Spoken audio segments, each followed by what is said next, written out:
ताखिबगा लोइनना अखनबा पाव खर पिजे खुलाई पाइबसिंगी अटेक्ता मतई मनाव यावना खुंजा अहुम सिरे कुंतरे मेथारमले नुपीसिंगीदमक्ता लुपा 40 सहूम यांखै काइथोक्लिबसे बीजेपी की वकल कपदि नते वाइसो इमागी मिंदा पालम थारसी अहुम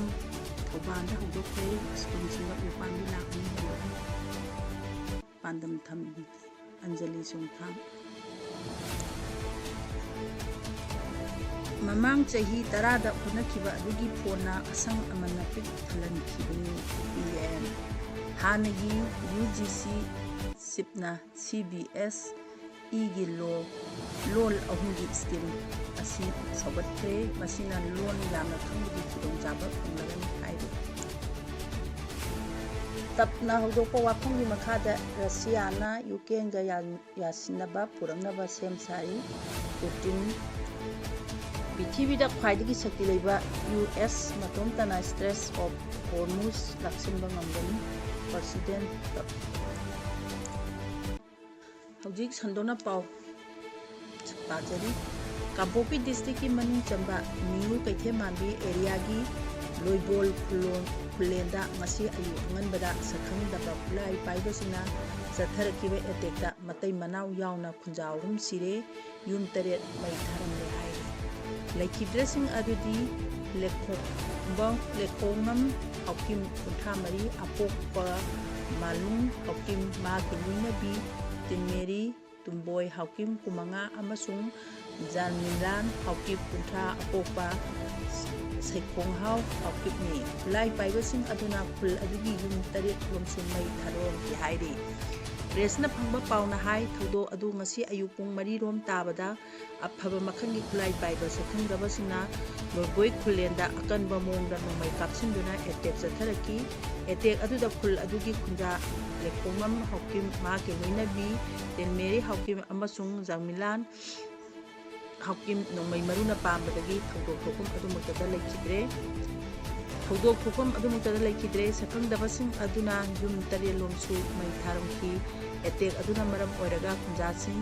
खुल अदु थादोक्तुना सफगदबा मफमदा लांजेनखी पुलिसतगी फंगबा पावगी मतुंग इना मसी अयु पुंग 4 रोम ताबदा अकन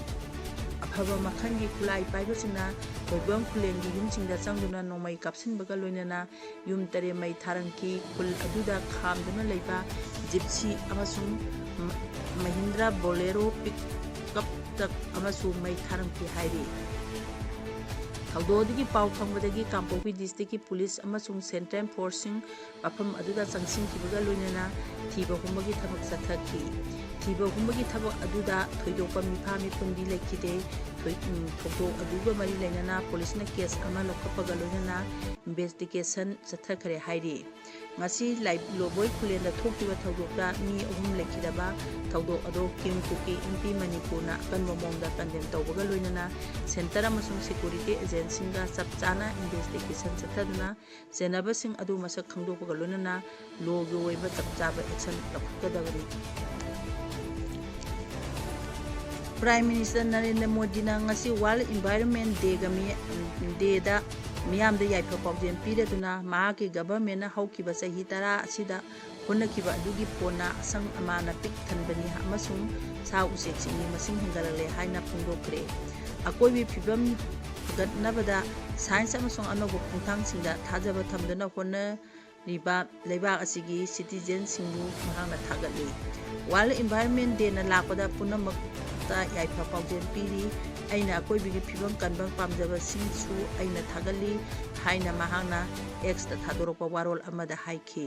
ngasi numit ase akoina akoigi akoibigi phibam ngak senaba lawkiba phirep adu amu hanna ningsingduna siksil hale amasung makha tana masigi board asi tung koina sathagadabani haiki haukiba sahi 10 asida mahaki government na lokhatpa tongan tongan khumthang sing adu mahangna ningsingki india gi maruiba mai paklaba kharagi manungda asang amana thallaba amasung tongan tongan sing chagu se sing masing hingalakpa ase panba yai haina mahangna haiki prime minister na hai india gi miyam na leiba asigi biological diversity amasung leibak asigi masing thingamdraba makhan kayagi jibasingu saugalliba tungan tungamba ecosystem asigi damakta chauthokjaba poi haiki hanagi UGC gi chairperson M Jogadesh Kumarna ngasi CBS ki 3 language scheme asi sagoladuna masina loan yamna khangnabagi kudong chaba adu phanglagani amasung education da kumang sauksingani leiba sida leiba school singda masi sanna halakpa haibase mairui singda hena kanagani haina phungdokre Kumarna hai lol ahungi formula asi anauba nate mase India gi sangba policy haiduna laklibani National Education Policy NEP isingani sumna kungi makhada mairoi singna mahitamada hena kumang chauksinaba kaya yauriba ase thabakta onthokadabani CBS gi 3 language scheme asi NEP isingani sumna kungi framework manungda thangwadabani India da lol yamna lei masi linguistic diversity na khunba leba amani haina Kumar extra thadorba waron amada haiki mahangna hai NEP isingani sumna kunna magul leba mahi tambaga loinana India gi lon singa samnali amasung angang sina education hawpada lol amani thina tammi National Curriculum Framework for School Education NCFSE isingani sumna kulumdogi matangda Kumarna hai school angangsina lol ahum tamlagani masi R1 R2 amasung R3 haigani masi CBS gi scheme makhadani yamdrabada masi India gi lol ani di khanglagani class 6 dagi 8 phawbada ngangba taba Paba amasung elementary writing gumba loan gi function gi sinapam gi miyeng sizinipamda miyeng thami haina Kumarna haiki Kumarna hai scheme maski makhada mayuri sina foreign language ama tamgadabani masi thar language oina natraga mari suba language ama oina su tamba yagani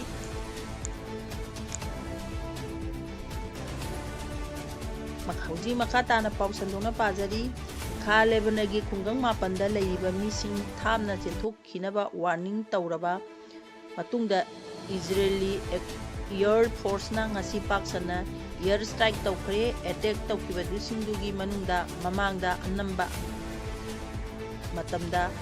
kathopkhiba khungang ama yauki hairi Lebanagi sarkarna salaiba National News Agency gi report matungina Kha Lebanar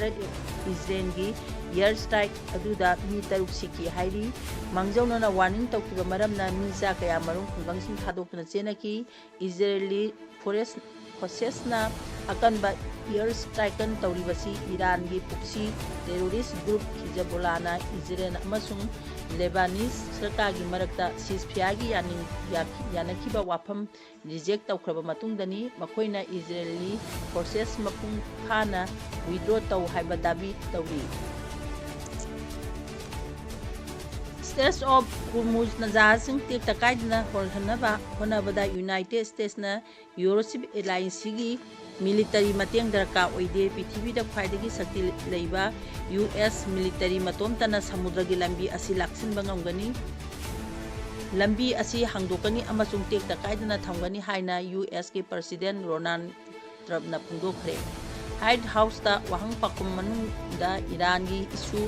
maritime security amasung malemgi energy supply matangda wa khanabada President Trump na wafam asi phungdokhibani Straits of Hormuz laksinabagi damak hojiksu European allies singi mateng lawba pambra haina hangbada tamna ekhoina makhoigi mateng darka oide ekoi prithibida khwaidagi sakti laiba military ni haina phongdokhi alliance singda saruk yanaba US na khudongchaba pikhibani adubu makhoina yakide mateng pangnabagi khudongchaba do ekoina makhoida pikhibani ekoina NATO gi leibak singda haiki atei leibak singda su haiki adubu makhoi loina bana yakide haina president na phongdokhi mahangna haiki Iran ga wari sanabagi thabak chathaba asida Strait of Hormuz ki tungda oirakadaba phibam gasu yamna mari leine yanaba purangnaba honabada ꯍꯣꯠꯅꯕ ꯑꯁꯤꯗ ꯈ꯭ꯋꯥꯏꯗꯒꯤ ꯃꯔꯨꯑꯣꯏꯕ ꯋꯥꯐꯝꯁꯦ ꯏꯔꯥꯟꯅ nuclear ꯈꯨꯠꯂꯥꯏ ꯄꯥꯏꯕ ꯌꯥꯔꯣꯏ ꯍꯥꯏꯕꯁꯤꯅꯤ, ꯑꯗꯨꯒ ꯃꯇꯨꯡꯗ ꯁ꯭ꯇ꯭ꯔꯦꯠ ꯑꯣꯐ ꯍꯣꯔꯃꯨꯖ ꯈꯨꯗꯛꯇ ꯍꯥꯡꯗꯣꯛꯀꯗꯕꯅꯤ ꯍꯥꯏꯕꯁꯤꯅꯤ꯫ ꯃꯦꯔꯤꯇꯥꯏꯝ ꯁꯦꯀ꯭ꯌꯨꯔꯤꯇꯤꯒꯤꯗꯃꯛ ꯌꯨ.ꯑꯦꯁꯅ ꯗꯔꯀꯥꯔ ꯑꯣꯏꯕ ꯈꯣꯡꯊꯥꯡ ꯂꯧꯈꯠꯄꯒꯤ ꯊꯕꯛ ꯍꯥꯟꯅꯅ ꯍꯧꯈ꯭ꯔꯦ꯫ ꯑꯩꯈꯣꯏꯅ ꯃꯥꯏꯟ ꯕꯣꯝ ꯀꯌꯥꯃꯔꯨꯝ ꯂꯧꯊꯣꯛꯈ꯭ꯔꯦ꯫ ꯌꯨ.ꯑꯦꯁꯇ ꯈ꯭ꯋꯥꯏꯗꯒꯤ ꯁꯥꯔꯇꯤꯐꯤꯀꯦꯠ ꯑꯣꯏꯕ ꯃꯥꯏꯅꯣꯁ꯭ꯋꯦꯄꯔꯁꯤꯡ ꯂꯩꯔꯤ ꯍꯥꯏꯅ ꯇꯞꯅ ꯍꯥꯏꯈꯤ꯫ ꯍꯧꯖꯤꯛ ꯃꯇꯥꯡꯁꯤꯗ ꯄꯥꯖꯔꯤꯕ ꯄꯥꯎꯁꯤ ꯂꯣꯏꯁꯤꯟꯖꯔꯤ꯫ ꯃꯌꯥꯝꯕꯨ ꯑꯃꯨꯛꯀ ꯍꯟꯅ ꯈꯨꯔꯨꯝ